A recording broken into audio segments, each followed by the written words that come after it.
Welcome to Straight Talking with me, Mark Wilkinson. Another monthly event. The last one we did was at the end of November. The last Wednesday of the month, we did Norman J. Part 1, Norman J. Good times. Was absolutely a phenomenal interview. Of course, we've had Fatboy Slim. We've had some other incredible people join us, stars of Netflix documentaries and all kinds of amazing people to come on to Straight Talking, to talk about life and love and be in that space where you can be honest and you can talk about whatever it is that you've experienced and how you want to share that with the world. And tonight is absolutely no exception. Tonight, what a guy we've got joining us tonight. What a story this guy has to tell. He is a legend of the London club scene and the UK club scene. He's DJ'd worldwide for more years than probably either of us would care to mention. He's an absolute legend of the soulful house scene. He's made records as a producer. He's done radio shows across multiple radio stations. The one that always sticks with me, because I remember being a guest on it a couple of times back in the day when I was resident DJ at Ministry of Sound, was when I turned up at Kiss FM on a Friday night from 10 p.m. until midnight for the Zoo Experience with Bobby and Steve. And what epic shows they were. The Soulful House, the party in the studio, it was packed. There was people everywhere. Everyone was dancing and cheering, and the boys were just smashing it out with great music. And like I said, what a story he has to tell. He's joining us tonight live from Ibiza, so he's not making us too envious or anything like that. But ladies and gentlemen, let's bring him in, the one, the only Bobby from Bobby and Steve. Hi, Bob. Hello, Mark. Thanks for having me, mate. It's an honour to be here after hearing the guests that you've had. So very privileged. And thanks for that lovely intro as well. It's from the heart, right? A massive smile to my face hearing that. It's like, wow, okay, all good. Well, it's from the heart, and quite often, we're so caught up in our own lives doing all kinds of stuff that sometimes it takes someone else to reflect it back to us about how much we have actually achieved and how much we have actually done with this opportunity that we have called life, right? So, that was all absolutely true, like I said, from the heart. And those Friday nights, those Zoo Experience nights on the radio, mate, they were legendary, weren't they? And it was that when you saw about the studio was packed and the vibe, and just that memory alone, it just makes this happen. Do you know what I mean? Because truly, just blessed times.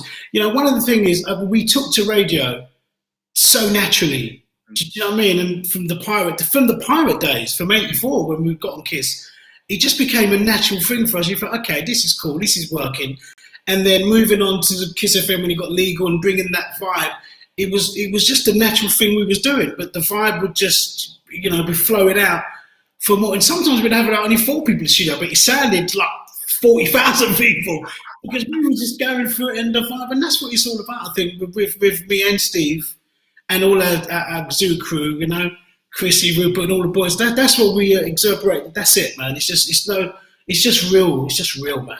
I've got to show you. I'm going to put some stuff up on the screen from time to time tonight. I've got to show you this one. Look, where's he gone? There he goes. JC, Jason Cannon. JC's there. Yes, brother Bobby. Big love, JC. Kiss 100. Love that guy, man. Him and Steve. He actually texted me the other day asking how Steve was. Says make sure you send my love to Steve because. He said Steve was one of the number one guys that he got on with us because when he started at Kiss, Jason, he was very young and he worked his way up. Do you know what I mean? Steve was very supportive of what he was doing. Yeah, big up, Jason, man. All good. Yeah, big up, Jason. And stay tuned, Jason, because you're about to hear some very, very interesting news, mate. So stay with us, Jason, because you're going to love this. So look, let's go straight in. I mean, tonight we're going to look at past, present, and future.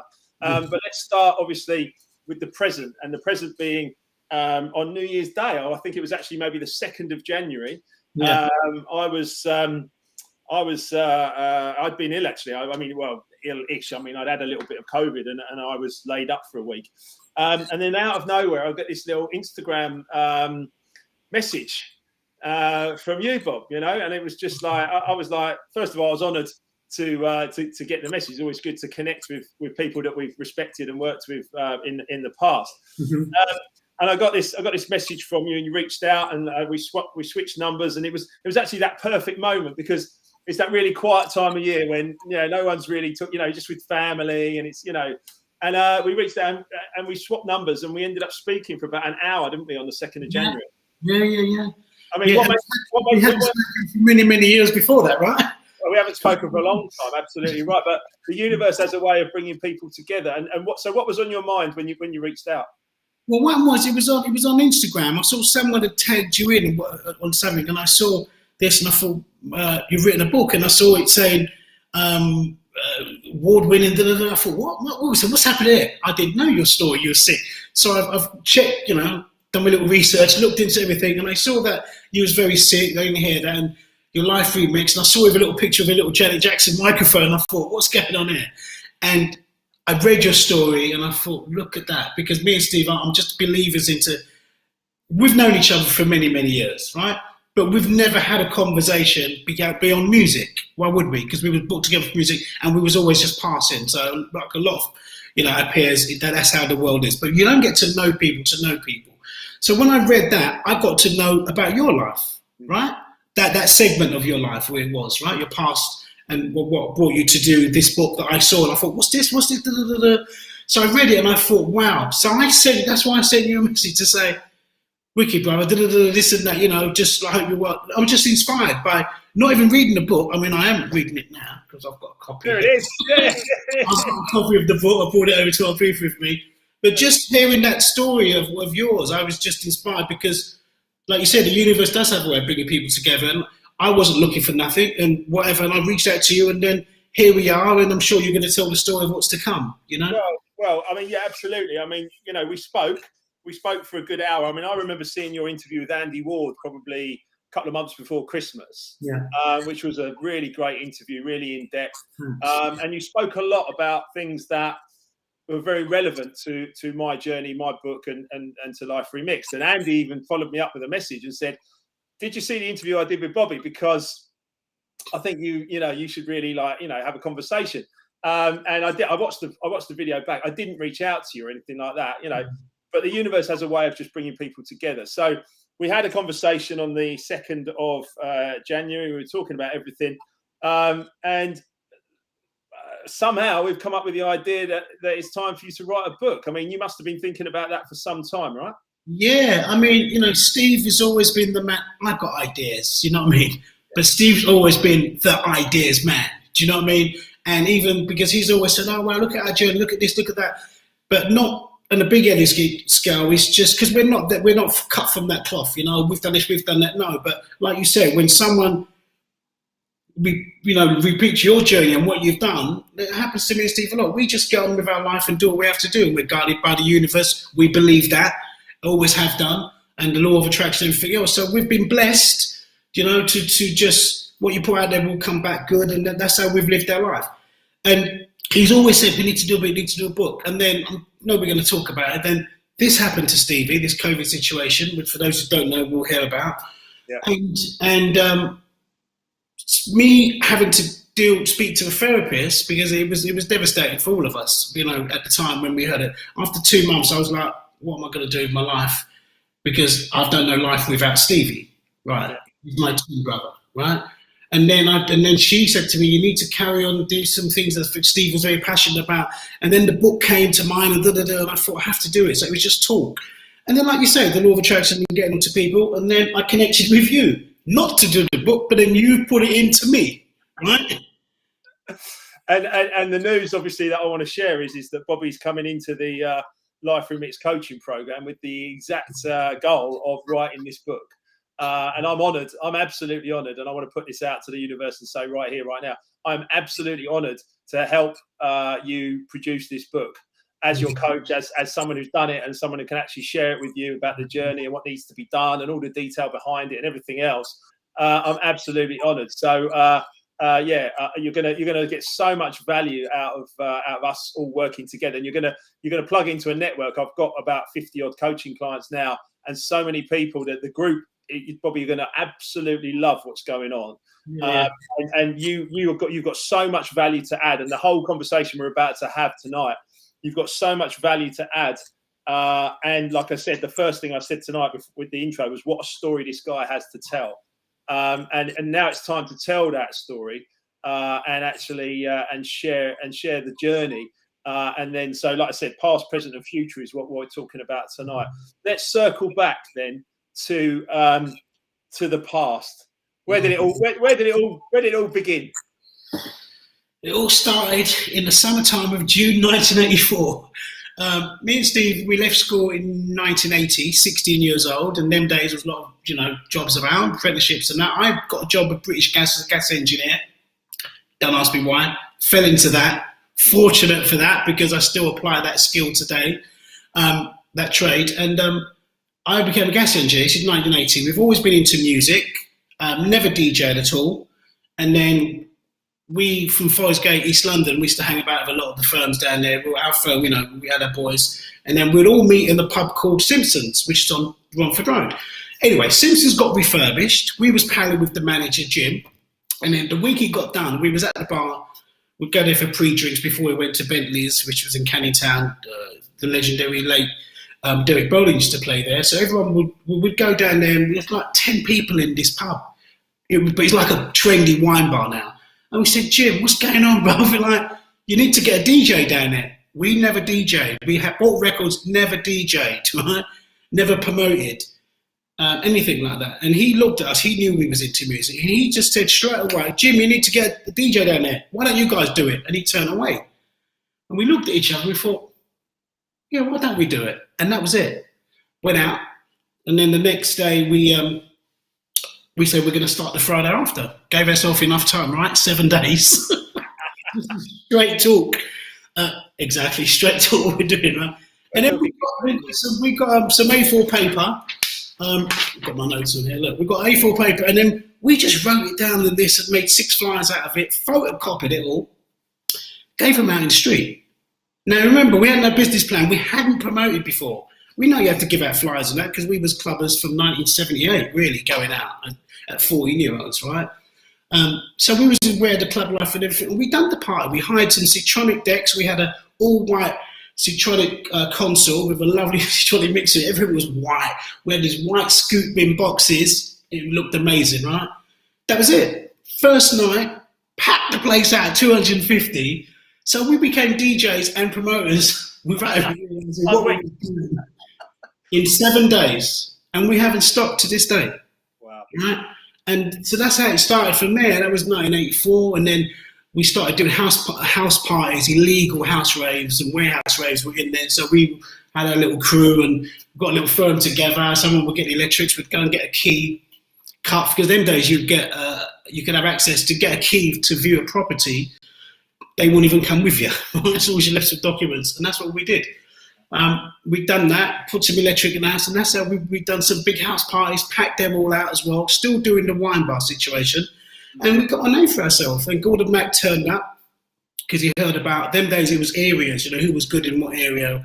And what, East London was us, so he came and saw us, and we got the invitation to come on to Kiss. We accepted the invitation, obviously, and that was the open the door for our radio, show and our journey. And that's how it all started. Like that. It was 1984. We done the warehouse parties. We had Norman come and play for us down in Forest Gate. Jazzy B, Trevor Nelson was, we all came up together like that.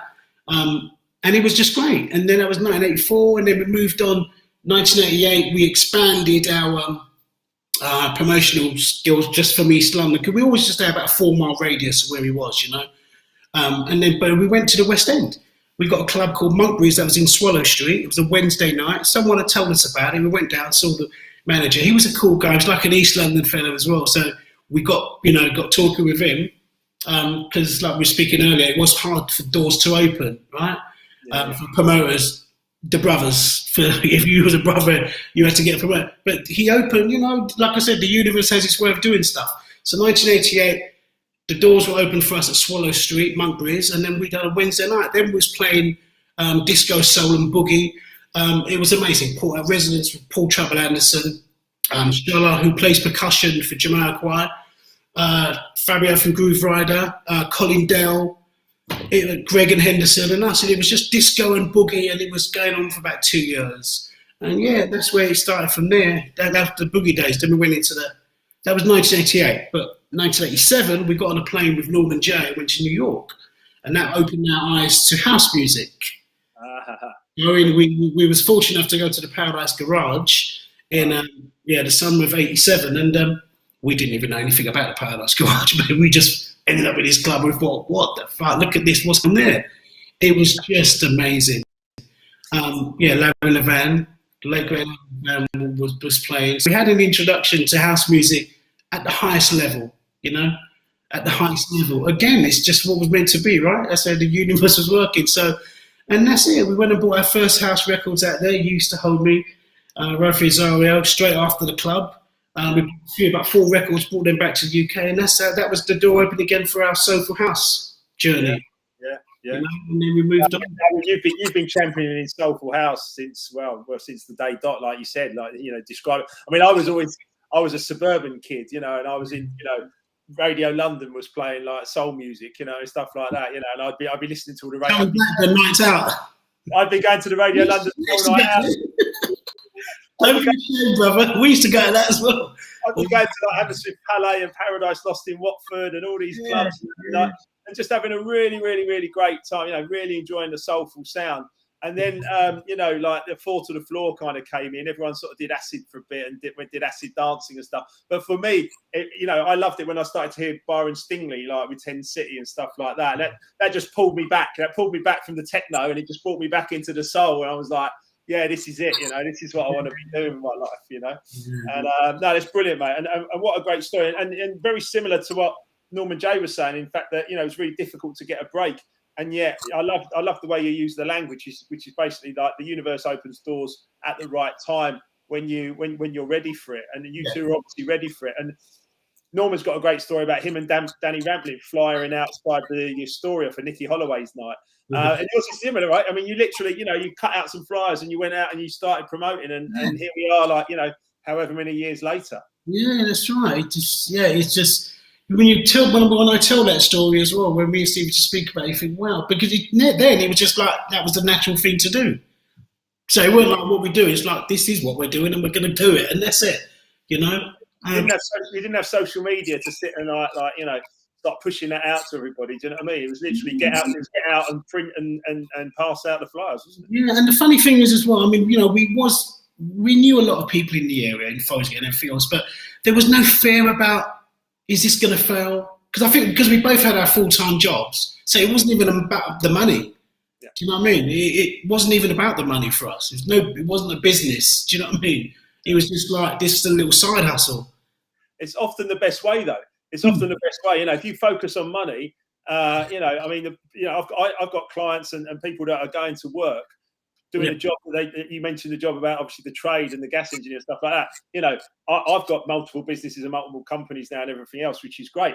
But people go to a job to do a job they don't like, and just to get money that they need to get at the end of the month to be able to pay their bills. But actually, when you follow your passion, which is very much what I'm doing again now in recent years with the book, with the coaching, with the Life Remix Live event coming up on the 26th of February and all that kind of stuff, it's following a passion. It's not about money. I'm just doing it again. It's like the DJ days for me again. I'm doing it because of the absolute passion and absolute love. And I think that's what we've connected on again here, is that, I believe you can be, and you will be, a fantastic public speaker, and a book to back that up will be such a wonderful thing for you to do, for you and for Stevie, right? No, definitely. I mean, like you said, we just believe everyone's life, like you say, some people are not happy when they're going to work and they're doing this and doing that. But everyone is different, and I think with me and Steve, we found our passion, and it was just a natural thing. We didn't have to be anyone else. We were just being ourselves, uplifting human beings with great souls. I'm going to say that, and I've said it, because that's what we are. Do you know what I mean? And 100%, we never denied who we are, because this is who we are. And, thankfully, people have, felt that love as well. And that's why we've continued to along this journey and lasted so long. Do you know what I mean? And some people can't find that. It doesn't mean they're never going to find it. And I speak to people as well, sometimes friends, and I say, you've got to it's hard sometimes because money does come into it if you can't move a situation on your lifestyle or what's happening. You get trapped in a situation. But there is always a way. You have to just... That's right. There's always a way out of it. Sometimes you just have to have a few strategies to be able to find your passion. You and I have been very blessed to find a passion in music and be able to then go out and actually make that happen. But people can follow their passion. You can make money. I mean, I know a lot of people that will say, well, I love to do art or whatever, but I can't make a living at it. Well, immediately you've self-destructed there. You know, it's like, no, you can. You know, if you like music, you can make a living, and especially now as a more multiple stream of income. But you can make a living from music, absolutely. Shutting the door on yourself rather than people shutting the door for you. You can't do that. Yeah, exactly. If you shut the door on yourself, then you're struggling straight away. Now, I just want to say a couple of other things. If you're watching on my personal profile with Restream, I don't seem to be able to see your comments. So if you're watching on my personal profile, maybe you want to jump across to YouTube or one of the other Facebook pages. Emma has just said, Emma, my good lady wife, is also the Life Through Mix proofreader, Bobby. And she's put a little comment here which says, I cannot wait to read it already.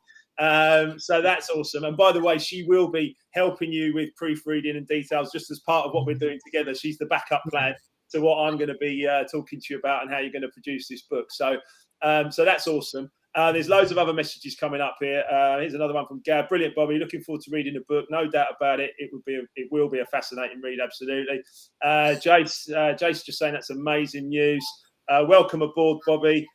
Good evening, Wilkie and Bobby from Facebook user. Thanks for that. So people have got to obviously get used to this Restream, because if you haven't authorized Restream, we can't see your name. But please, if you're writing us a message, do just put your name at the end of it as well. And I can also do this, Bob. Watch this. Look, I could do this. I can actually do that, and I can put. Oh, it says new comments will just. Okay, so not the old comments. So I've ruined that one. But anyway, new comments could actually come up on the side of the screen there. So we'll work on that one later. But anyway, so yeah, I mean, you've always had this passion for soul music. I mean, where did that all begin? Soul music was always been in our house. We have older sisters, and my sister Sonia, she is a few years older than me and Steve. We're 58. 59 this year. We're 58 now. Well, you look well on that. Oh, mate, hold on. You look well on that. The good Lord, the universe looks after us, man. Do you know what I mean? All right, and He will continue to look after us. Brilliant. Soul music has always been in our hat growing up. Do you know what I mean? And from we're from that era. We're born in '63, went to school, secondary school in '75. And that's when all the your Motown bits and everything, all that stuff was coming out. And all the independent soul records was coming out from there, and house music. So for us and the disco, me and Steve are disco queens at heart, right? This is original disco from the 70s. Do you know what I mean? We're not jumping on it now because we were there from the beginning, right? So we've always been disco, soul music, all good all day long. And then the disco came along. It's like, this is us. Yeah. And then going to the Paradise Garage and hearing the house music, floor to floor. Do you know what I mean? And that, like, this is us. It was just a natural progression for us to fall into that. Yeah. So, and the soul music, it's very important as well, because about following your passion and doing what you have to do. And money didn't come into it, because there was times we could have changed our music and jumped on shit like other people did and get more bookings in clubs and get more money and raise your profile. We wasn't interested in that because we didn't know how to do it, and we wouldn't have loved that. For us, it was like leaving, been my wife for 40 years. It was like leaving that sofa house music just to go and earn some more money. It's like I'm leaving my wife. The attachment was so strong. Yeah. We couldn't do that, and we haven't done that. And I think people who know us from back in the day have seen that, and you get that. It's not just that love, but you get that respect, and they feel it as well, especially they're in that relationship, because we're all in it together at the end of the day when we all follow each other. Do you know what I mean? And so it is a lot more than, oh, Bobby Steve done a great night. It's more for us, it's bigger than that, and it's more than that. Do you know what I mean? Because it's not just about me and Steve. If people didn't come, then we wouldn't be no Bobby and Steve. They come, they felt our vibe, we felt their vibe. They're still, some of them are still following us from that day to now. And that's important, man, because it is a church for us. Yeah. It is real, and it is love. It's just about love, because we play lovely music and uplifting music to lift people's thing, and not just, oh, let's play that because it's going to lift people. It was just a natural progression for us. Yeah. And the soul music and the soulful house and the disco, everything. So we're very grateful for having that journey. One of the big things about, and yeah, gratitude is massive. Yeah. One of the big things about that is about soul music kind of brings out your soul, it brings out your energy, but it also brings joy, doesn't it? You know, when you're DJing and there's a dance floor, it's just like in tune with you, and they're just like, you know, they're just feeling that soulful vibe, and they're there with you. It's like it's you can't even really explain it. The only way I learned how to explain it was I talk to a lot of people coaching wise around their purpose for being here on the planet. And I think it's very important to identify purpose. That's something we'll talk about the book and what the purpose is and everything else. And we'll do that through the 12 months we're going to work together, you know, to get moving. But what I would say is that my purpose is to bring joy to others. When I bring joy to other people, I feel great. Yeah. I'm doing it with the book. I'm doing it at public speaking. I'm doing it with the coaching. I still do it with music. And I think that's something that's very clear to your heart as well, is actually bringing that joy really uplifts other people, but also comes back to you in absolute, like, you know, amounts of energy. The reward that we feel, that vibration, the reward from knowing that you've made someone happy, you can't even, you know, it's not for sale. Do you know what I mean? You can't buy that. It's an internal, personal thing. Do you know what I mean? It's not like, look, okay, so the club scene, you've got the music and everything else, and people doing big drum rolls, and people now, the younger days, waiting for the drop. You wait for the drop, that's your thing, all good. Yeah. Ours is deeper than that, do you know what I mean? It's a deeper thing than that, and I'm not taking nothing away. That's everyone's got their thing and their vibe. Our vibration, not saying our vibration is better than your vibration, but our vibration is something we can talk about in a depth of it. Can't just say, you hear that drop? Right, then that's the conversation end. Right, ours goes deeper than that. And this is something we've always just believed this. And the feeling that you get, the happiness of doing that, you can't even explain that, man. It's just... That's and a lot of people say to me, do you miss DJing? Like, as in, I'm doing a couple of gigs a year up until 2022 and what's about to happen. But in the past few years, like a couple of gigs a year, just sort of keeping my eye and doing a bit of on live during COVID and just putting out some streams. Do you miss DJing? I'm like, no, I don't, because I've identified my purpose, and now I live to my purpose every minute of the day. So it's not just about those 2 hours on a Friday or a Saturday night. It's 24/7 for me now, because I've brought that feeling that we used to get from DJing. I've brought it into every moment of my life, and that's such a powerful thing, I think. And I know it's something that you're very much in tune with as well. No, definitely, because it is about finding that happiness and finding. Look, at the end of the day, we're going to talk about Steve's situation right now, and everything happens for a reason, right? It does. It happens for a reason, and if you can take something positive from something that's supposed to be so devastating, then that's beautiful. And I haven't even looked what am I going to do to make this positive. For me, it's just been a natural thing to talk about Steve's situation and then lifting other people, because I've just been so lifted by it as well. You know, when we go into the whole story. Yeah. So, and then now I've found a different passion, which is something that I've had before, like you said, being a public speaking stuff. It's not like I want to be a public speaker. I'm just falling into it. You are. You're pushing me into it as well. But Mark's opening the door for me to do that as well, because I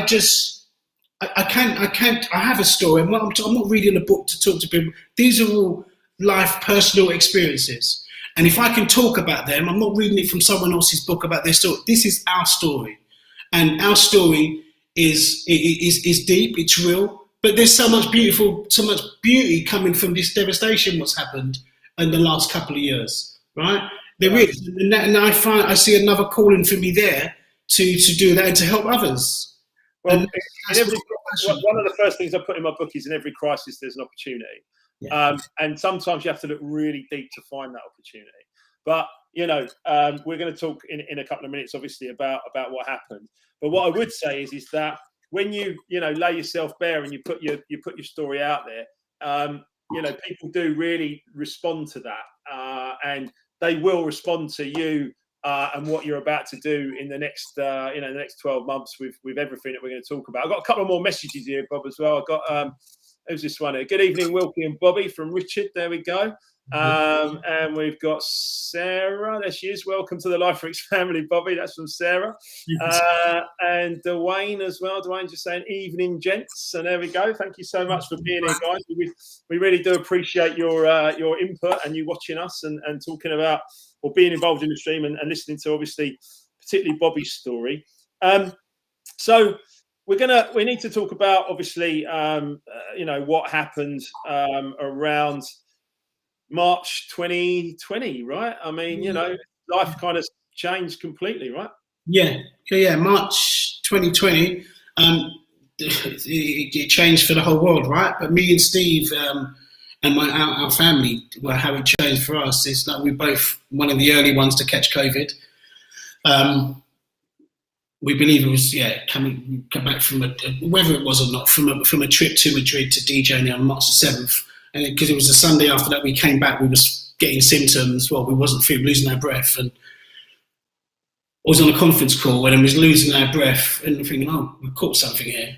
But no fear, because there was nothing to worry about in England, right? Because it was in Wuhan, it was on the other side of the world. No one was like, no one was it's not on your doorstep. So, this is just the new thing. So we cracked on, and then a week later, we had no gig in Manchester. I got worse 7 days later, and then I ended up being in bed for like 5 days, temperature 39 degrees for the last 3 days. My wife, because the government was saying, don't go to the hospital, don't go to the hospital. So I was saying, can't go to the hospital, because they're saying not to go to the hospital. Anyway, my wife took me to the hospital, our local hospital, which course I remember walking into the hospital, and that's it. That's all I remembered. My wife said they put the oxygenation stat thing on my finger, and they just started rushing me down to some ward. And then I remember the doctor telling me that we're going to have to put you in a coma, right? I was told this is about 5 years after me arriving to the hospital. He said, I have to put you into a coma. So I said, just do what you got to do. I had no fear. I'd never been hospitalised before. I've been in hospital, never had to stay in there. But I had no fear still. I just said, just do what you got to do. I remember walking into the hospital, and I remember saying, just do what you got to do. The doctor just actually said to me, the doctor said, we've got to sedate you. And I said, what's that again? And then he told me, and I said, look, just do what you got to do. That's it. I woke up 7 days later. I wasn't in East London no more, which course I'd moved to Barts Hospital, St Paul's. They moved me 24 hours after I was admitted, because they said that I was one of the stronger patients who they could move, even though I was in a coma. My wife was against it, but this is how the universe and the Lord wanted it to be, right? Put me in a better environment. So I ended up in Barts Hospital, St Paul's, 7 days in a coma. I woke up in my own ICU room, fantastic room and everything else. And that was that. I was a quick, they say I was a quick recovery, because it was early doors of COVID, right? I was on a ventilator and everything else and in a coma. So then after I got out of ICU, they put me into a ward. So now I'm allowed my phone. My wife's called me. My wife Silma called me and said that Steve's been admitted as well. Oh, I literally said this. It's okay, be out in a couple of weeks. Because I knew I was going home soon, right? So the reference is me. I didn't know anything. I was admitted on the 20th of March 2020. Lockdown happened on the 23rd. I was in a coma when when England got locked down. So that was my reference. It's fine, we'll be out in 2 weeks' time. Anyway, I got discharged. I said I want to get out of there to the doctor after being 2 days in the ward, because I just thought I was they said no, and I battled with them, showed them I could walk even though I couldn't. I was training myself at night. I'm a strong-minded little person, right?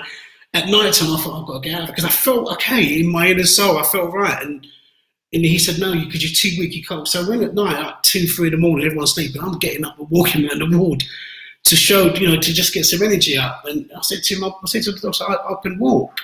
He goes, you can't walk. I said, watch.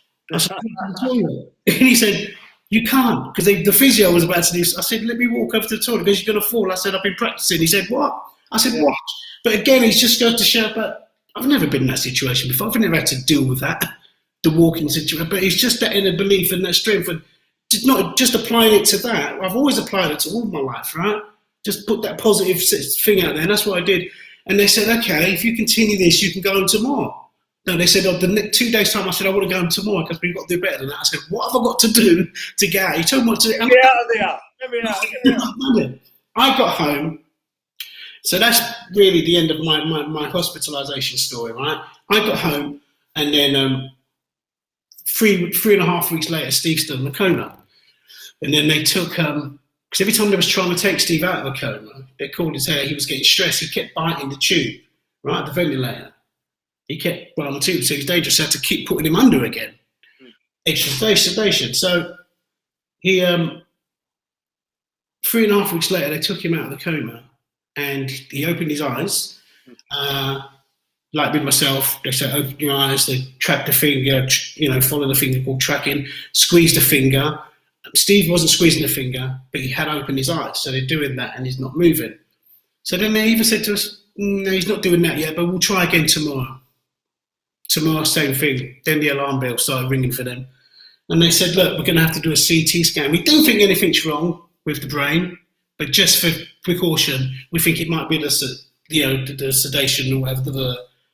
And when they done the CT scan and MRI scan, that showed that the virus had got into Steve's brain, and he got diagnosed with acute hemorrhagic leukoencephalitis, which is one of the worst brain injuries you could get, which has left Steve in a prolonged disorder of consciousness, meaning he cannot move, he cannot communicate, he can't do anything.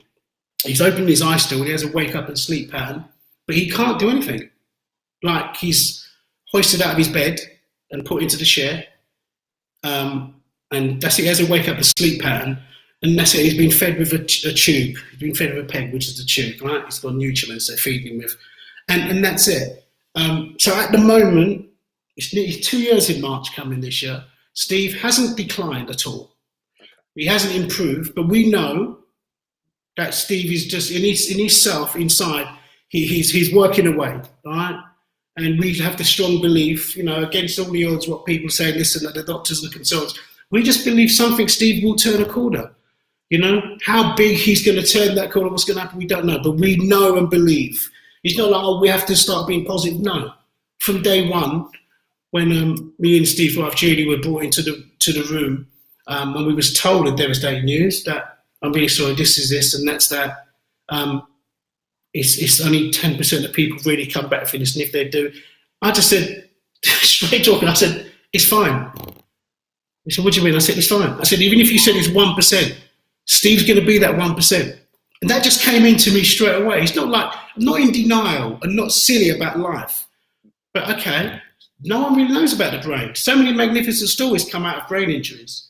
So Steve's fine. He's not no life-threatening, Steve's not going anywhere. Right? So for us, Steve's healing. And that's how we're looking at it. And don't get me wrong, it's not, I'm here and I'm talking positive about the situation, not because I have to, because that's the feeling what's channeling through me for me to say, right? But don't get me wrong, it has, it's devastating times. But the power of the love and the strength that me and the rest of the family are receiving, it just overrides all that negativity. Do you know what I mean? And so long as Steve's in his good place now, like people always say, how's Steve today? I'm walking around, people saying, oh, Bob, how's Steve? Steve's good. I say Steve's good because he is good. He's not good, but he's good, if you know what I mean, right? He's not getting any worse, so he's good, and he's going to get better. Absolutely, I couldn't agree with you more. I think one of the things that about modern medicine can be amazing, but belief is the key to all of this. Yeah. I heard Tony Robbins say this once, where he said a doctor's a coach, right? A doctor's a coach with drugs, right? So they can give you stuff to obviously help you, get into a better place. But it also matters what they say. And what you want is a doctor who's going to be like, right, okay, so like you, Bob, taking it, going, okay, this is where it is. There's still a chance here. There's still an opportunity. I mean, I know you've played you've played Steve, like twins, right? I'm still getting you mixed up. You played Steve like sort of healing music and stuff like that, haven't you? And we had a little exchange, didn't we, about maybe playing him some audio books and stuff like that. Like, because he could. I mean, he's still there. Steve's still there, right? I mean, that's 100%. We believe one of the earlier consultants. We've come across a few. Again, a lot of these consultants. I'm just saying it as it is. They're from the old school, so they're moved to the old medicine and the old ways, and things have moved on. Do you know what I mean? There's new generations and everything else, and they do shut it down. No, this is it. Steve's going to say this. But in the beginning, we've had a consultant say, we believe it's called trapped in your body syndrome, right? that Steve can hear. And there's loads of stuff on YouTube. There's lovely stories about the girl Victoria, I can't remember her name, but she was on Dancing with the Stars. She was trapped for 13 years, man. And she could do everything. And she was in a worse situation than Steve, right? She could hear everything. So initially, one of the consultants said, we believe Steve can hear, because your hearing is supposed to be your first and last sense, that you come into the world and you leave, it's your last thing. So we know Steve can hear us. He just can't do nothing about it to react, because the brain has been injured, temporarily injured, so he can't respond. So we communicate with Steve on video of him every day. I was in Ibiza town, walking around Ibiza town today on video. Steve, yeah, Steve, look at this. Remember this? That's how we're dealing with it. It's just now it's just become a natural thing like that. And even when we're with him, it's beautiful, you know. Yeah. Don't get me wrong. There's moments of this and that, because we all have these moments, but we're dealing with Steve. Steve can still hear us and everything else, and that's our coaching for Steve. Definitely. You know what I mean? I'm going to recommend some audio books and things we can share that I think might really, really help. A lot of the reading and the stuff that I've done, you know, to recover from my own incurable disease, which is in no way in comparison in any way, shape or form, but, you know, just things that I've learned and things that I want to share with you and with Steve. I think that there's some great comments coming up here as well. So we've got Bernadette watching us in Twickenham. We've got someone else saying two legends. It's nice, and I think they're talking about you, Bob. Anyway, and we've got Dwayne saying, "Bobby, you're such an inspiration. Your positive outlook shows strength and character. Steve has many people praying and sending positive energy to him, and of course, bless you both. And of course, you did that great event back at the Ministry of Sound at the back end of last year called Dance for Stevie, didn't you? Yeah, that was amazing. That was truly amazing.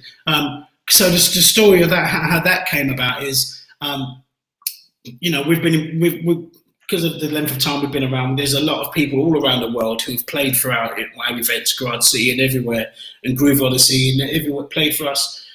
David Rallies and people, everyone was reaching out. What can we do? What can we do? And I said, well, there's nothing. Simon Dunmore was very in contact all the time. What can we do? What can we do? But because we're very proud people, although we run the universe, me and Steve are very proud people, and we don't go.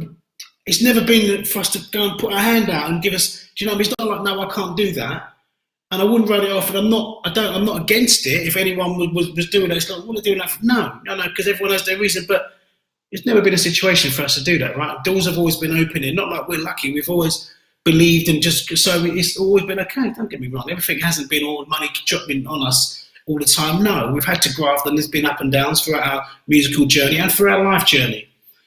But when everyone in 1 week, so many people were calling Trevor Nelson, people were just, what can we do? What can we do? If you're putting on an event to raise some funds, let me know. I said, no, I don't think we'll be doing that, but I'll let you know anyway. Then we had a home visit for Steve, right? His first home visit, which was June 2020, I believe. Can I just jump in there for 1 sec, Bob? Because all through this, all the way through COVID, I mean, you've hardly been able to visit, have you? No, not at all. And that's been the one of the devastating things, because the first 3 months when this was diagnosed, Steve was in East Surrey Hospital in where he lives, because he lives near Crawley. He lives in Crawley. And so the first 3 months, they was really, really good down there. There was no visiting, right? And this is the height, the beginning of not knowing what's happening with COVID. And they allowed me and Julie, Steve's wife, visiting, even when he was in ICU.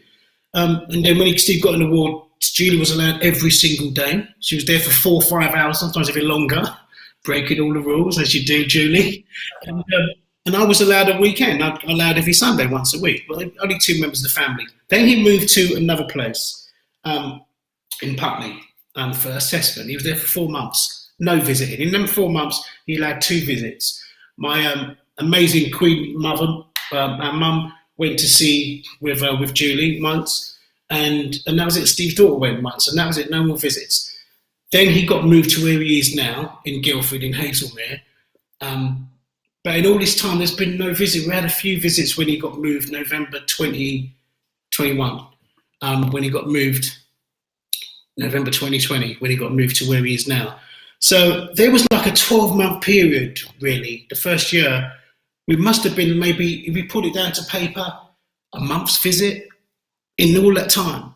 So for us, that connection of Steve, we're on video, but it's just not the same. He needs to be with him and that. So that was, in all his journey, there's been a loss of that. That was lost. And then June 2020, I'm sure it was June 2020, 21. So I'm getting my dates all like 21. He was allowed a home visit, right? So he's now there allowed some home visits. So I thought, great, just to go home for 3-4 hours. My mum was there, and then Steve was in his chair, in his wheelchair. My mum was praying at the side, doing the rosary.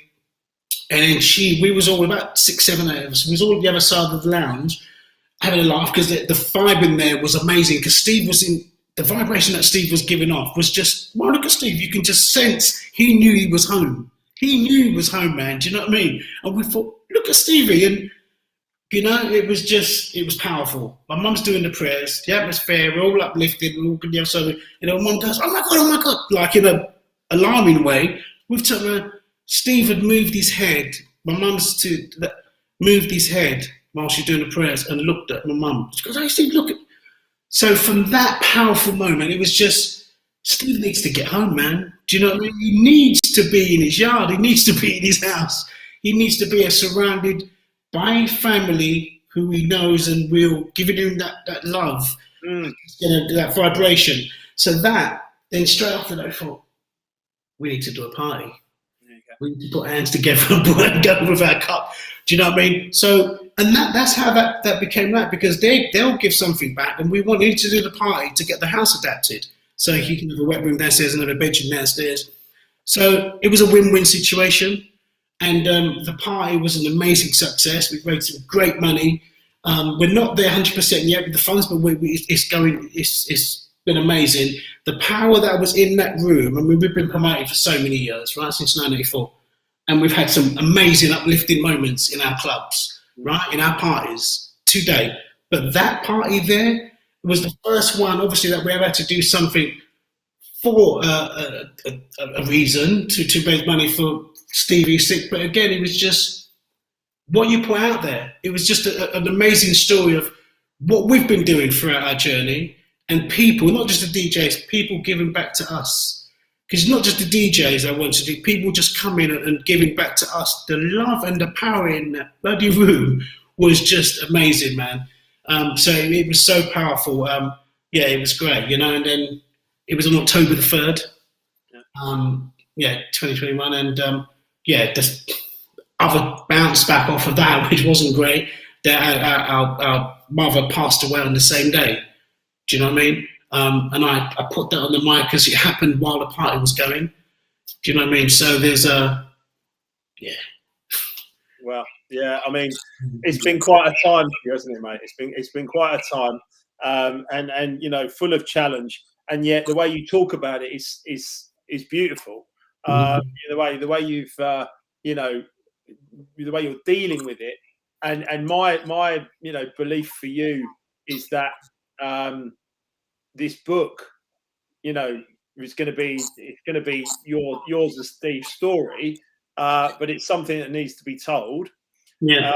And I also believe that it's gonna, you know, when you start to speak about it, particularly, is when you're gonna be able to make all the money you need to make sure that Steve can come home. Now I know the party did very well, and I know there's more plans. A couple of other messages coming up, and then we'll talk about those. I've got one here, Jace is saying, can we still buy Dance for Stevie t-shirts? Is there anywhere we can get those still, Bob? Yeah, there is some t-shirts, and we're going to be having more merchandise coming up as well, Jay. So watch out. I mean, I'll be putting stuff on Instagram in the next couple of weeks about all that as well. Brilliant. Okay, that's great stuff. Emma wants to share this as well, and I really want to share this. Massive love to you and your family as a sibling. I can't imagine what you went and continue to go through, let alone a twin. But to have that connection with your twin, and actually, you know, to know that you know, things will just keep developing and keep changing. I think that's a really positive message, Bob. No, thank you. But again, on that positivity of seeing that and knowing that Steve's going to get well, in the first 3 months before he was moved to Putney, So at the end, coming towards the end of the 3 months, like Steve was in his bed and me and Julie was either side of his bed. And, encouraging him to do this, encouraging him to do that. And this is before he was on medication, because while he was at East Surrey for 3 months, he wasn't on any medication for the injury, right? Because having the brain injury, which means you're prone 99%, 100%, you're prone to having spasms, like his body tenses up and then he rocks a little bit. That's because of the brain injury, right? So they give you all these meds to keep you calm and so you don't get stuck in a position and stuff. So his alertness was so much better in the first 3 months, right? When I say alertness, even though the brain injury there, he wasn't communicating, but just his whole persona, right? So we was encouraging Steve to do this and do that. Me and Julie either side of his bed, and then Julie started saying, Steve, look at me, then look at Bobby, go and do that. And I thought, okay, let's just have some of this. So I kept saying, yeah, Steve, that's it. Look at Julie. And we kept on saying that. And then Steve went, that feeling is just there with me now, right? It was such a beautiful moment. And because we was obviously, these were the devastating months. Yeah. These were dealing with one and adjusting, trying to adjust. Your coping mechanisms, how we're going to deal with this, because it's not something you go through in life, right? Not something that we hadn't been through in life before. People do go through that. But that moment there, poof, I was like, I'm up there, man. I'm up in the cloud. It just lifted me. And I looked at him and I said, you're going to be all right, Stevie. It was just another moment of, no way, it's going to be fine.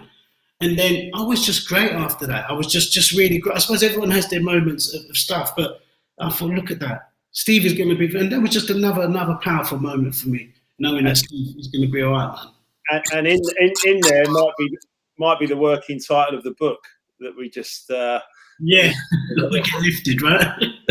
we get lifted. We get lifted was just something that Bobby and I were just throwing around, and it's a classic. Well, I Get Lifted was a classic Barbara Tuchman track, wasn't it? But We Get Lifted. We'll call it the working title for the moment. Anyone who wants to put anything in the chat about We Get Lifted, and if you think that's a great title for Bobby and Steve's story, then let us know, of course, as well. I've got one here from Paul Randall. He just says, Zoo Twins, Garage City Bar Rumba forever. Yeah, definitely. That's a beauty.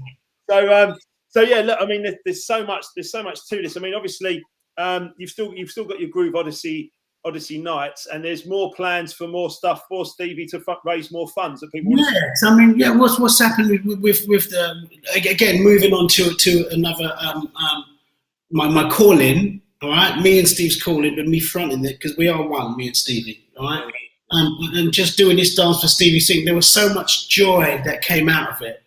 That joy that you can't put a price on. Yeah.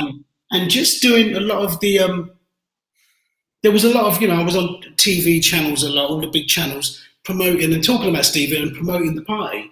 The media, we've been blessed with the media actually opening lots of doors for us, all the media channels. So there was some great exposure for Steve, because it's important, because what Steve has is a very, very, very rare brain injury, and catching it from COVID is very, very, very, very rare, right? It's just not heard of, really. And they don't even know really how many people, if in the beginning, caught this with COVID, because a lot of people were losing their lives. Yeah. So there was no autopsies done and stuff and everything else. So it's just led me doing that, and then I just thought we need to do more. We've got a good friend of ours called Quincy, right? Quincy the Cockney comedian. I done his show, and then my daughter was watching it. I done his show talking about Steve and that and everything else, and my daughter said, "Why don't we do a comedy night as well?" I thought, there you go. So we're doing a comedy night. Just confirmed dates and that today, actually. It's just an exclusive. We're going to do a comedy night. It's going to be called Laugh for Stevie. It's on a Monday night, March the 28th. It's going to be at the Backyard Comedy Club in Cambridge Heath Road. It's a world famous comedy club. All the major UK comedians and international comedians go down there. It's about 300 capacity sort of thing. So there'll be more information coming out next week around about that. It's going to be Laugh for Stevie comedy night, and raise money again to help for the funds. And once we have enough money, this is just the second thing we're going to do with Dance for Stevie and Laugh for Stevie. We've got other little spin-offs that we're going to be doing as well. because the calling for me as well is once we have got enough money to do that, I'm continuing to do that, going to open up a foundation and everything else and help other people, because that's where the joy is for me now. Do you know what I mean? And that's where, when I say joy, it's not a laughing joy, that's where the calling. The deep joy, the purpose, yeah. Yeah, the purpose is for me now, because I know I can do it. I can promote. I wasn't really the promoter, Steve was before, I'm more the DJ, but you watch and learn, right? Yeah, and people are willing to open doors as well. Do you know what I mean? And assist and everything else. So that's where it is there now for me, for this next chapter of our journey, and it's to do that as well as the people, obviously. What I would say is obviously the Life Remix community that you're about to come into is going to support this 100%. I know obviously you're going to join us in Isha on the 26th of February. Yes. For the day, of course, we've got Norman J and Danny Rampling DJing that night. But my dream lineup for the second event includes you, my friend, and CJ McIntosh. So I just heard that today, the CJ thing. Yeah, looking forward to that as well. I've got to try and pull that together, but I know I've got you, so I'm 50% of the way there. And when you were telling me about the Life Remix going live, part of your book, I thought, what a great idea. Having people, inspiring people to lift their lives up and coaching them, and then at the end of it, guess what? We're going to have a fucking party. Do you know what I mean? We're going to have a party to celebrate that as well. And do you know what? I don't believe anyone else has ever really done it like this. You go to a Tony Robbins event, there's lots of music, there's lots of Americanisms and like banging the chest and all this, but we're actually we're having a full day of self-development and a great seminar about money mindset, peak performance, purpose, vision and goals, and of course we've spoken about purpose and stuff like that. And then in the evening, we're just going to play some great music, and particularly for me, the soulful house is my thing, and Norman's going to be there, Danny's going to do his thing as well, and it's going to, Wisey and Gav as well. So, it's going to be a great evening as well as a great day, and then obviously we've got, as I say, more plans, and I'm honoured that you're gonna come into this. I'm really looking forward to it. It's like I say, it's not a challenge, it's a new opening for me. Because I don't look at anything as a challenge. You do, right? And that's it. So I'm really excited about it. I really, really, really am. I'm not just saying that. No, mate, of course. And that's the energy that you'll bring to it. The energy that you've brought to everything over the years is the energy that you'll bring to this idea. And this idea, I mean, how many people watching know that Bobby's going to be an amazing speaker and be able to give like a really inspirational speech? I mean, everyone watching is going to know that. I sense it, I feel it, and even in the adversity of what's happened to Stevie currently, there's always hope. And the fact that I know that you've got the skills. I mean, it's wonderful that everyone's the support around the money and the people giving and everything else like that is beautiful. Yeah. What I would say about that journey is, for me, when I was getting myself up off the, literally off the floor, with my knees and stuff like that and my body. I went and ran the London Marathon, I know you'll be reading through Life Remix. And I went and ran the London Marathon, and similarly, there was 40,000 people. Sorry, no, there was more. There was 40,000 people running, 1 million people supporting from the streets. And when I crossed the finishing line of the London Marathon, the energy was just incredible. And people gave money to the charity that I'd chosen, and the energy, it was a life-changing moment. And I think that's probably, particularly what happened with the Dance for Stevie. That energy that you felt, the money that came in from that is like, now let's keep going, let's do more of this. And by the way, then, leverage your story to be able to inspire other people to be able to really grasp their life and make the most of it and do something with it. By the way, whilst getting paid for being a speaker and a DJ and everything else around that, in order that you can bring Stevie home. 1,000,000%, 1,000,000%. But I think it's important as well for those who haven't heard me say this, is with the spiritual side of it as well. One thing, I mean, I've always been an uplifted person, me and Steve, right? But I know that I've been lifted again spiritually because of when I was in my coma. Yeah. I had a situation happen to me in my coma, which has just given me this wow. Yeah, can you explain that in your experience, Doctor? I'm in my coma. I'm not sure what. Sometime within the 7 days, I'm in this white room, right? I'm in this white room, and I'm sitting on the chair. All of a sudden, I'm in this white room. Everything is white. Ceilings, floor, walls, everything is just brilliant white. And on the floor, it's like squares, like disco floor square. It wasn't flashing, but the same sort of like a disco floor. And I'm sitting there, and then this lady, a woman's voice, in my right ear just says, Robert, my real name is Robert, it's 12 o'clock now. By 1 o'clock, you have to get into that middle square. Otherwise, it's not going to be good. Then a man's voice said it in my left ear. They kept repeating that. And then I was so scared, not scared about losing my life, because in that moment, I was so aware that I was in hospital. I knew I was in hospital. I knew I was so sick. I'm not getting out of this chair. I knew I couldn't get out of the chair, even though I'm talking about being positive. But in that moment, I was saying to myself, I can't get out of this chair. There was no dialogue between me and the man and the woman. I didn't look at them. I didn't need to, right? And that was that. And then she said, right, we're going now. We're coming back at 1 o'clock. You have to be in that middle square. Straight after that, I'm out of this white room now. I didn't get up and go, but the moment has changed. I can't explain it. If people who have been in that spiritual domain, you'll know how it is. You don't need to physically feel it, but it's just like I was there. I'm speaking to my dad. My dad had passed nearly a year prior to this happening. He'd passed, right? And I'm saying, Dad, and again, my dad's with me. I didn't see him, but I'm saying, Dad, I know he was there.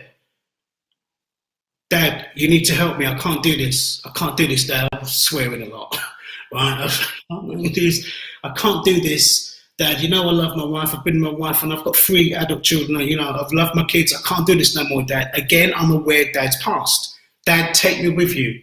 I'm asking Dad to take me with him. I said, I can't do this no more. Dad, take me with you. Please take me with you. I can't do this. Please take me. I can't do this. Anyway, then this moment is all gone. Then that's it. Then they've taken me out of my coma. I've come out of my coma now. And the first thing when they took me out, when I was a bit more aware of what was going on, was don't put me back in that white room. And then I must have gone back into my station. So it must have been 2 days after that when they was trying to take me out. I'm fully aware now. I'm fully alert. Right ventilator's off. I've just got a tube up my nose now for oxygen. I'm still in my ICU room. I'm still in my room, intensive care. And then the doctor said, right, we're going to take you out of the bed today. And then they lifted me up because I had no energy. And they put me, now I'm aware, fully aware of what's going on now, right? They've put me in the chair. And as soon as my bum hit that chair, I just had this feeling, unexplainable, powerful, loving feeling that was just so beautiful. I'm holding myself like this.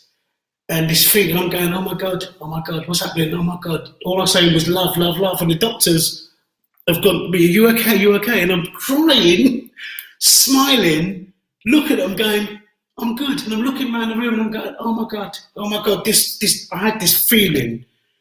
And the only way I've spoken to a spiritual healer afterwards and stuff, and they've explained it to this feeling was just, and I believe that I knew about love, right? I measured love or how I thought love was, because I've been with my wife for so many years and I've been with kids. Or no, I've got love in my heart. People say there's a greater love. I'm here to testify there's a greater love, because this feeling that I had was just, if I could get that every morning, wow. Do you know what I mean? So it is out there. And I diagnose myself a lot. I don't need, I'm not going to sound cocky, but I've always looked at my life, and not every week I need to look at my life. If things happen, I've always analysed it. And straight away I thought, when this happened to Steve, when we got the news, because this happened to me before Steve went in, right? This is where I'm coming. Steve went in 2 days before I was getting discharged, when I got into the ward. So all this, and straight away I thought, I've got to change my life, I've got to do this, I can't be doing that, I can't be doing that. But everything was love. I was talking about love, love, love, love, love. I knew when this happened to Steve, right, that moment had to happen to me in the spirit realm. to lift me up, because I've got this energy that I had before, but it was like millionfold because of what happened to me. It just lifted me up so much. Everything's going to be okay. Don't worry. Then I knew that had to happen to me to prepare me what was to come. Do you know what I mean? To prepare me what was to come. Yeah. In fact, someone's just shared a really, wise comment. The power of spiritual healing, right? And for me, as I was listening, we do this thing called e-colors, which I'm going to get you to do. So I'm going to ask you to do at some point as part of the whole process. And we have yellow, red, green, and blue. That's what those love hearts were there on the thing there. But I'm a yellow, red, right? And I have a tendency, I have a tendency to interrupt, right? So I have to stop myself interrupting, because I don't want to interrupt your flow, because your story is just, I don't want to interrupt anyone's story. People must express themselves, right? But I write notes while you're talking sometimes when I think of something. And there was two things I wrote down when you were talking about that intense kind of, that incredible sort of feeling that you felt, and the way you were sort of, holding on to yourself. And the two words that came to me, one is gratitude, because that gratitude of that moment when you're saying, Dad, take me with you, I can't do it anymore, and stuff like that, to actually then come back into the present moment and then actually be able to be like, oh, okay, I've still got another shot at the physical life, at the physical world. I've got another shot. That must be like a real deep sense of gratitude. Don't get me wrong. I am not trying to explain that feeling, because you are explaining that feeling as almost an unexplainable feeling. But if I tried to put it to words, I would say the deepest sense of gratitude that you could possibly be feeling.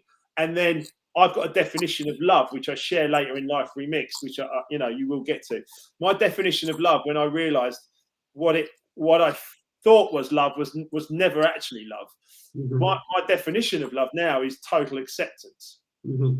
And total acceptance of what is going on around us and including within us. If we can get to that level, certainly on this physical realm with our spirit, our intellect and our physical body, we can get to this level, we can actually have a really, really beautiful life. And I think that, from what I heard you say there, those are the things that really kind of resonated with me.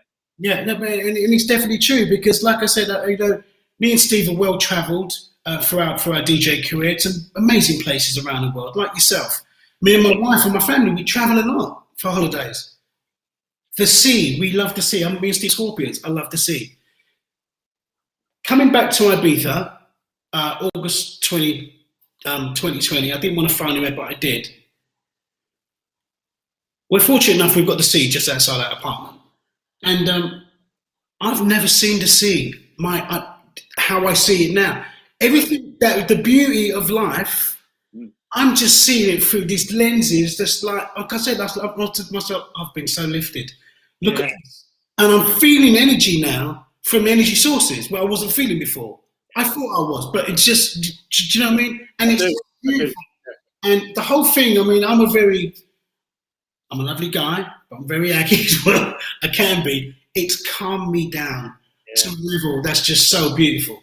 You know what I mean? And just not being that aggressive with people for no reason. It's no, because I am just a calmer person for what's happened from my experience, through the spiritual side that happened to me, because it had to happen to me to calm me down and let me see the beauty of life. And life is so beautiful. Not because we're on the beach and we're playing the music we love. Life is so beautiful. Just, I often say that, we're a success. We are a success every day that we can wake up and give. That's a success. Having that energy, being able to live this life, and have that gratitude for just like for nothing, or for nothing but for everything, if you know what I mean. It's not about the car, it's not about the Ibiza flat, it's not about the house or the materialistic things. It's not about all them things and everything else. But even with the apartment that we've had here, we've always wanted to buy somewhere, and now couldn't have been. It's just the best. Everything has its time and place. Yeah. Because now I'm at a place now. This is a retreat for me now, my family. Do you understand? The sea, because of what I'm getting back from everything else. Do you know what I mean? From the sea and just the mountains, it's important for me. Do you know what I mean? It's just so important. materialistic things don't mean nothing, because like you say, we come and we go, right? We come and we go, but it's knowing what you need as a person to keep you in that journey. And right now, I need natural nature. I need nature, you know. I think there's nothing more beautiful. Like when I get to go to the sea, it's either in Spain or Dubai or Thailand. But when I actually get in the sea and I just move, I'm just in the waves and I'm just moving. It's just such a peaceful experience. It's just like, you know, everything goes away and you're just moving. And like what I've learned to do with my life is to kind of do that with my life. So there's no room for negative emotions. There's no room for fear or anger or doubt or anxiety or worry. There's no room for any of that anymore. But this kind of stuff happens, Bobby. And I think that what you've described very eloquently and really beautifully, this stuff happens to people when they have an experience. My experience was collapsing, incurable disease, bankruptcy, all the stuff I've documented. Your experience was this. I mean, I've got a book here by Lewis Senior who came up with the E-Colours, and he had a collapse that was actually a mental breakdown. And then sort of, you know, dare I say it, like I'm having a Blues Brothers moment here, you know, see the light almost. You know, maybe you kind of see the light and you kind of you change your ways and you just realise that actually this life is for living and enjoying. And many people don't, you know, I feel truly blessed for the experience I've had. And I'm pretty sure you would say the same from that, what you just described. 1,000,000%, 1,000,000%. We've always, my family, it's not just me and Steve, there's 8 siblings. And my mum always just, you know, the coaching that our parents give us was just amazing. You know, we weren't perfect kids, but we had love at a high level that we was taught. And, you know, we just put that into every day, every part of our life. And gratitude, these words that even you say, that is so important, right? I mean, for when we was young, even to this day now, the first thing I say, even after when I used to have a heavy night out, waking up, mash up and all that, the first thing I would say is thank you, Lord, for making me see another day. 1,000,000%, right? All the time. And that's gratitude from as soon as my eyes open.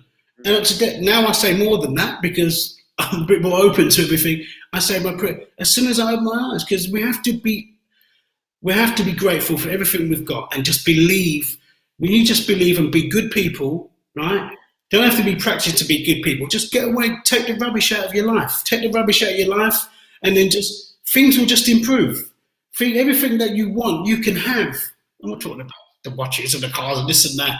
They can come if that's what you want, but the beauty of life's rewards, right, in here and everything around it is just having that belief and everything else, and just. But now it's like I'm over the materialistic things. It's not about that, you know. We all go through it. You know, we're just humans, right? We go through. It is about love and just gratitude, man, and belief and all them strong words. Oh, mate, all of those strong words. And the point is that, you know, sometimes it takes a crisis, to actually open our eyes to this. Yeah. You know, I mean, imagine you and I having this conversation in Kiss FM on a Friday night, when, you know, in our 20s or whatever. Do you know what I mean? It'd just be music, wouldn't it? It'd just be music. And music speaks to the soul. And you know, my whole purpose. You know, I was living my purpose DJing without even really realizing it. And now I can be conscious of my purpose, and now I can do it much more consciously and much happier. But I mean, you know, we weren't ready for this conversation then, but we are now. We had other things to do to help us on the journey where we had to get to, right? It was all part of our journey and everything else. I mean, you know, we're here because of music. It's part of our connection, you know what I mean? And that's it. And we can both say that we've both met and still have friends along that way. Do you know what I mean? And it's for me, it's beautiful. Like I say, how we reconnected here, because we wasn't connected before. We was connected for that musical thing, but we've never been out. We've never done this. Do you know what I mean? We'd be in the same clubs and doing the same shows, but that's it. That's fine. That's cool, because that's how it was meant to be. That's right. That's right. I think the universe provides everything you need when you need it. And you chase it, and then you want this, and then you get it because you're not supposed to have it. You're losing all that shit, man. Because you know, you weren't supposed to have it. You're chasing something. Just you can put it out there, can't you? Right? You manifest and you do stuff and everything else, but gratitude and everything else, man, you get all shit coming. You know what I mean?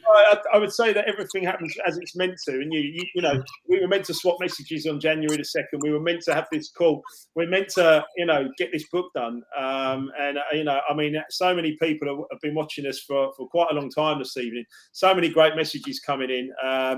Dwayne as well, just saying so beautiful. And John, a good friend of mine in Ireland, saying fascinating conversation, gentlemen. I'm loving that. JC again, loving JC's here. Beautiful, positive words, Bobby. You're a natural coach, and you will be. Absolutely, you will be. And someone else here saying Bobby's story here is reminding of a lady called Anita Rujani's story. A beautiful, healing, spiritual experience similar to what Bobby is describing here. You know, there's a lot of positive words being shared, Bob, and I think that you know, like I said to you when we spoke a few weeks ago, you've got so much to offer. And you know, obviously, I want you to finish my book. I definitely want you to finish Norman. I want you to buy and read Norman Jay's. Oh yeah, that's on the list, man. No worries. Yeah, Mr. Good Times is you know, if your it's going to be somewhere, I think, between Life Remixed and Mr. Good Times, and I think that, you know, the amount of love and support from what you saw at ministry, and the amount of people, when people just like will get behind you and actually, like, you know, support you in what you're doing.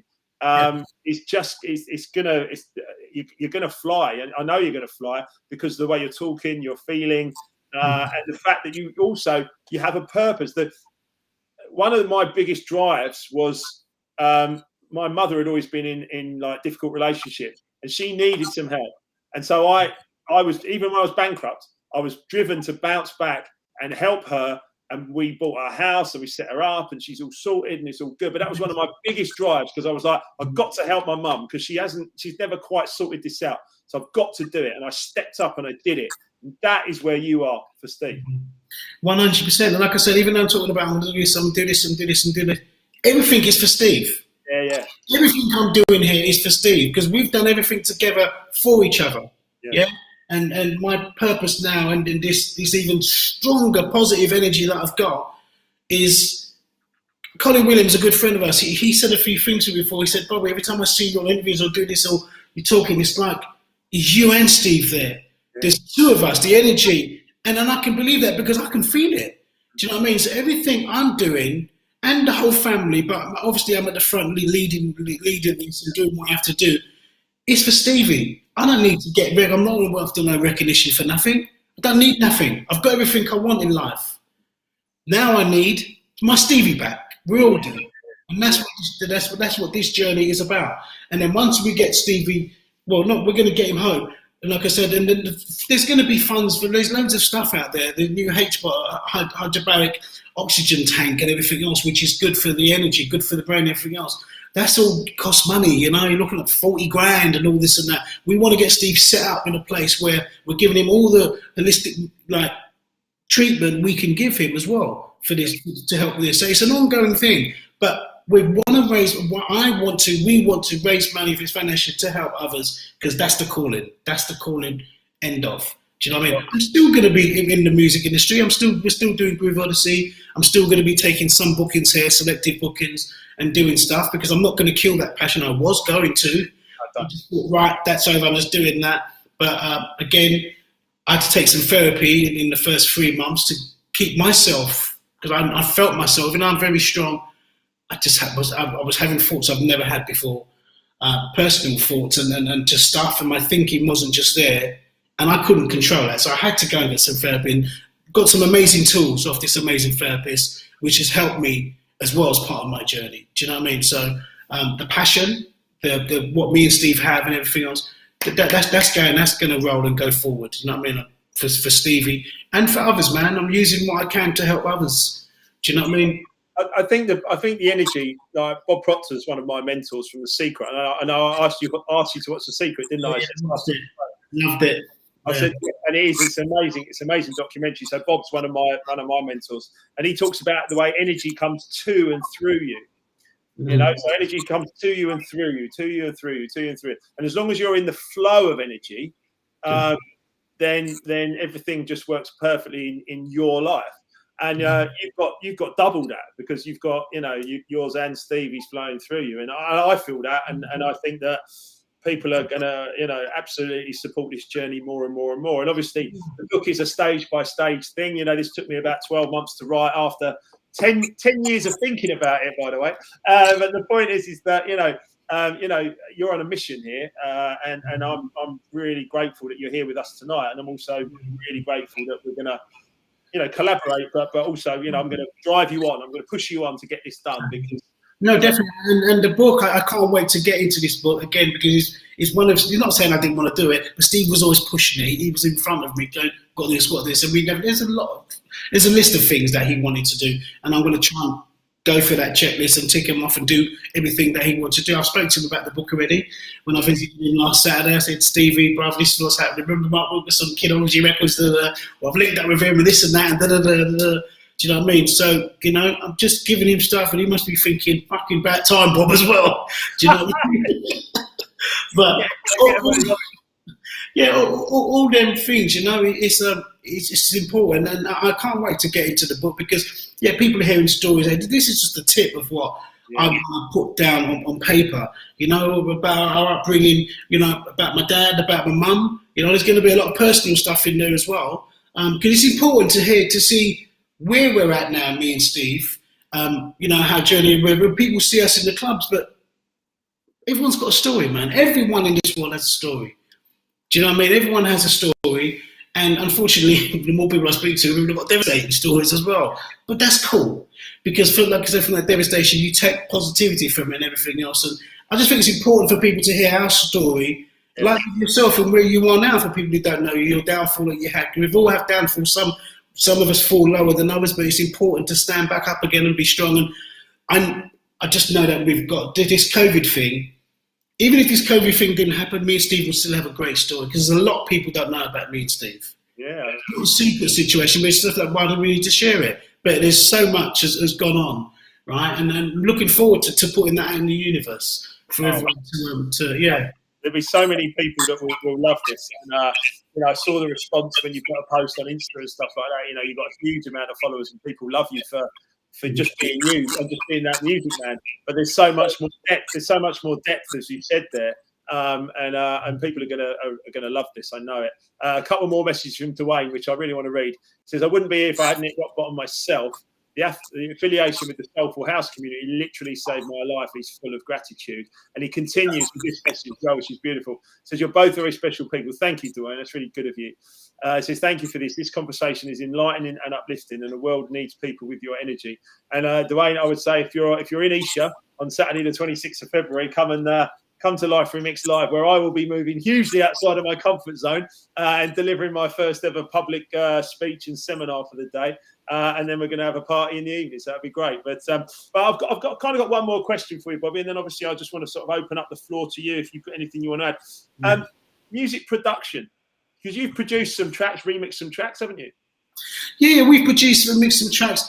I know our journey in this music career, DJ life and promotion life, being a producer, what wasn't meant to be out at the front of what we was led to do.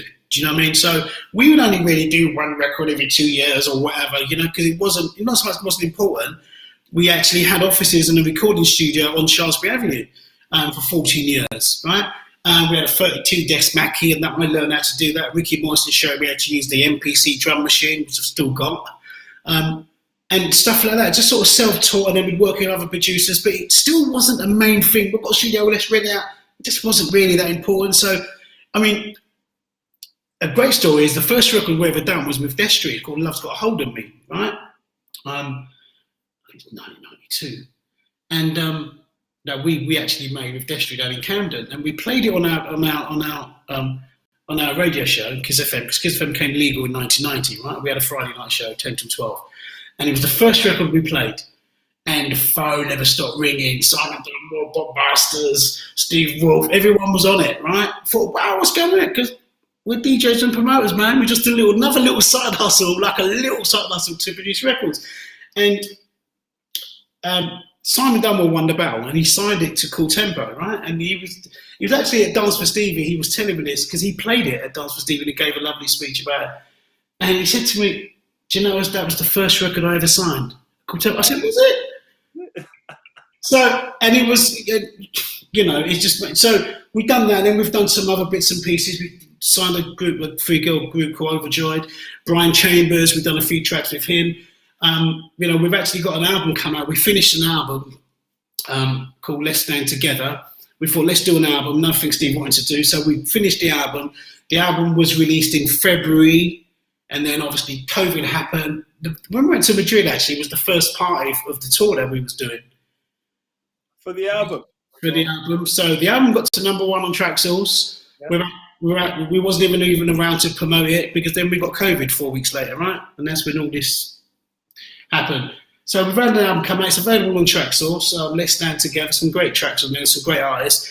And we've done remixes throughout the years for people and everything else. But again, we put our heart and soul into it. But it wasn't, let's be producers. It just wasn't. I seem to remember, it can't be that long ago. I'm sure it was, you did a version of Young and Company.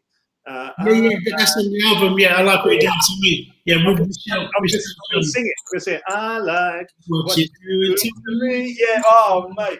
That was mint. That was absolutely. Yeah, with Michelle John, who's amazing. Yeah, that's on the album.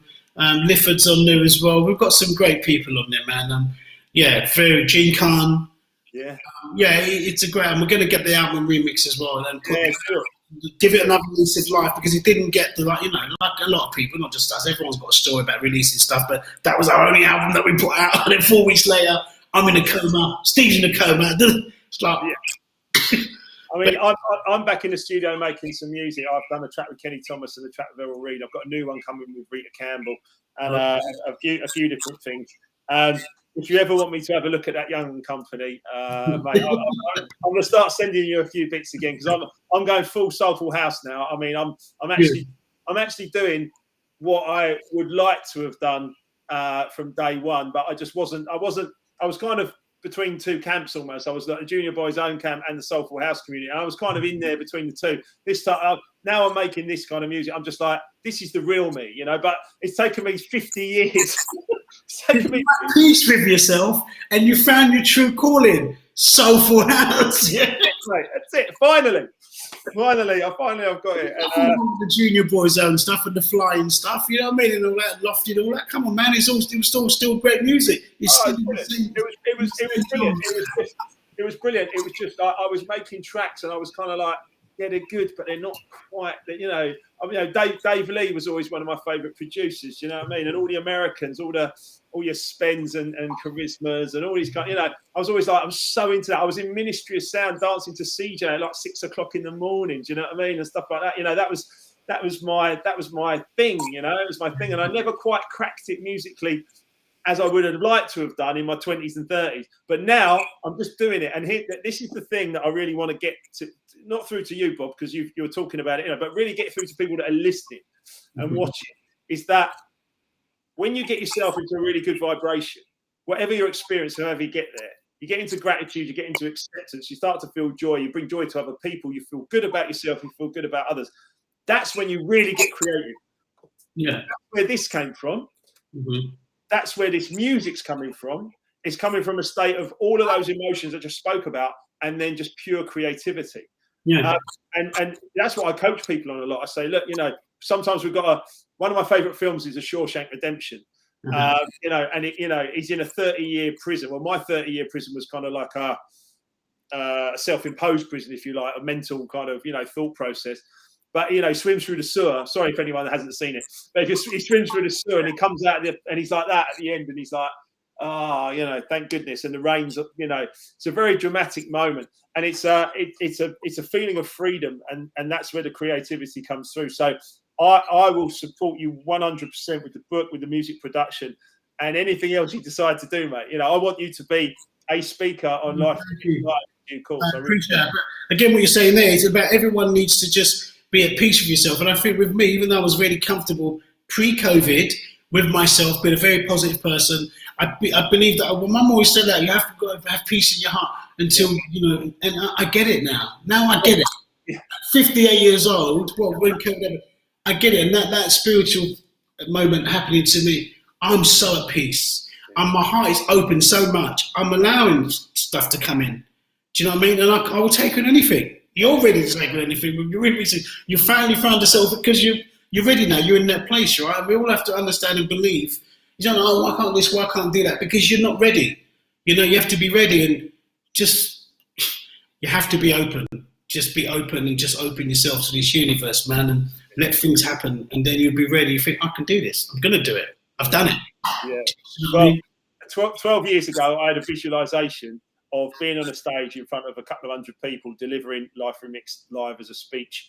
And it's going to happen on February the 26th. And you know, that's a visualization, but it's also driven by a purpose and goals to get me there. I want to share a few more things here, Bob, as well, and then I'm going to come back to you for sort of if there's anything else you would like to cover before we wrap up. But there's some beautiful stuff here. So Sarah's saying your positivity is inspirational, Bobby, and she's got this is a little code we have in our group, right? That's blue red. That's blue red. She's a blue red. I'm a yellow red. You'll learn about this. You'll learn about football teams. You'll learn about this. Dwayne says he's putting the date in his diary. Thank you, mate. Sarah also says the lower you fall, the higher you rise. Yeah, very true, isn't it? Yeah, I mean, the last comment there is beautiful. Glad to hear your peace in your heart from Mike there as well. Absolutely beautiful, Bob. And yeah, I mean, is there anything else you feel that we haven't covered that you'd like to say? No, I mean, there's so much stuff that we can cover, but I'm really, really happy with what's happening here. I want to just thank every single person for all your support from me and Steve from day one, basically, from support. It's not just about what's happened now, but supporting us from 1984 and giving us, being part of our journey, because that support has lifted us to where we are now. So just totally grateful for everything, for everyone's done. And then moving on to, everyone who's come to our parties throughout the years, because it's been so important. We're all part of one thing here. It's not just about me and Steve, it's about the community, and our community is strong, man. We've got a really good, strong community, and I love that. Also about everyone who's been donating for Steve, because things are tight for everyone financially. So just respect everyone, respect back to everyone who's donated for Steve. And you can still donate if you want to, or if you go to the GoFundMe page, Steve's COVID-19 brain injury story, just go to that. The link's also in our Instagram. We'll do that. Emma and I will do that after this interview and put it up everywhere. Yeah. So just thankful for each and everyone, and everyone who's continued to send their love and support. It's important just to keep giving some energy and some positive energy, even if you're not into prayer. Just give some energy for Steve. Say a little thing, a daily thing if you can for Stevie, because everything we're doing, what I'm doing now, is for Steve. Yeah, everything. And I'm grateful for this opportunity, Mark and Emma, who I'll be talking soon to, I'm sure. For everything for this, and I'm excited about this next journey. Okay, coming on and being part of your camp for that side of the journey as well. So just grateful for every single thing, and that's it. And big shout out to my beautiful wife and my lovely children, man. And big shout out to Julie. All right, Steve's missus and everyone who's just giving positive vibes and just love and prayers to Stevie. Okay, let's just keep it going, man, because something major is going to happen. Something beautiful is going to come out of this situation. Something great is going to come. I agree. In every crisis, there's an opportunity, and this is a moment where you have to keep your faith, you have to keep your belief, you have to stay strong, and it's really going to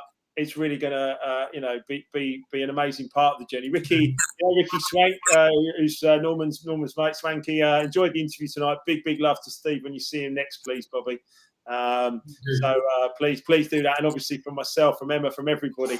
Look, we're here to support, we're here to love, we're here to do positive things in this world, mate. And it's great. It's great to be back in touch.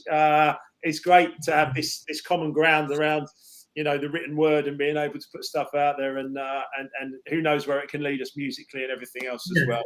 So it's been very uplifting. There's lots of chat coming up, people saying how uplifting it is and how great it is. So please, if you get a chance, Bob, I know you don't use Facebook that much, do you? But maybe if you want to jump in there and have a little look and see what people are saying, because it's I'm learning about the socials, so people bear with me, man. I'm doing my best. Steve used to control all that side of it. That was his sideline. But so, you've got the Instagram. You've got the Instagram, obviously, working well. But what I would say as well is, obviously, we can help you with that as well. We can support you out. We've got teams of people that can actually help with social media and stuff like that. So there's any number of opportunities that we'll be talking about, Bob. So I want to say, you know, to everyone watching, listen, thank you so much for watching tonight. I think you'll agree with me that it's been uplifting. It's been spiritual. Bobby shared, you know, his heart and soul, his experience musically, and then the next part of the journey that's coming as well. We've covered the past, we've covered the present, and we've definitely covered what's coming up in the future as well. So, Bobby, I'd like you to stay where you are, mate, and I'll end the stream in a minute. But for everyone watching, so much gratitude from myself and Bobby. Over there in Ibiza, we want him to enjoy his warm sunshine and all that good stuff as well, don't we? So we're not envious at all. But it's been wonderful, mate. It's been amazing. Thank you so much for being here. Stay where you are, please. Big love to everybody, and thanks for being here. I'll end the stream now. So thank you, guys. Thanks, Mark. Thank you, mate.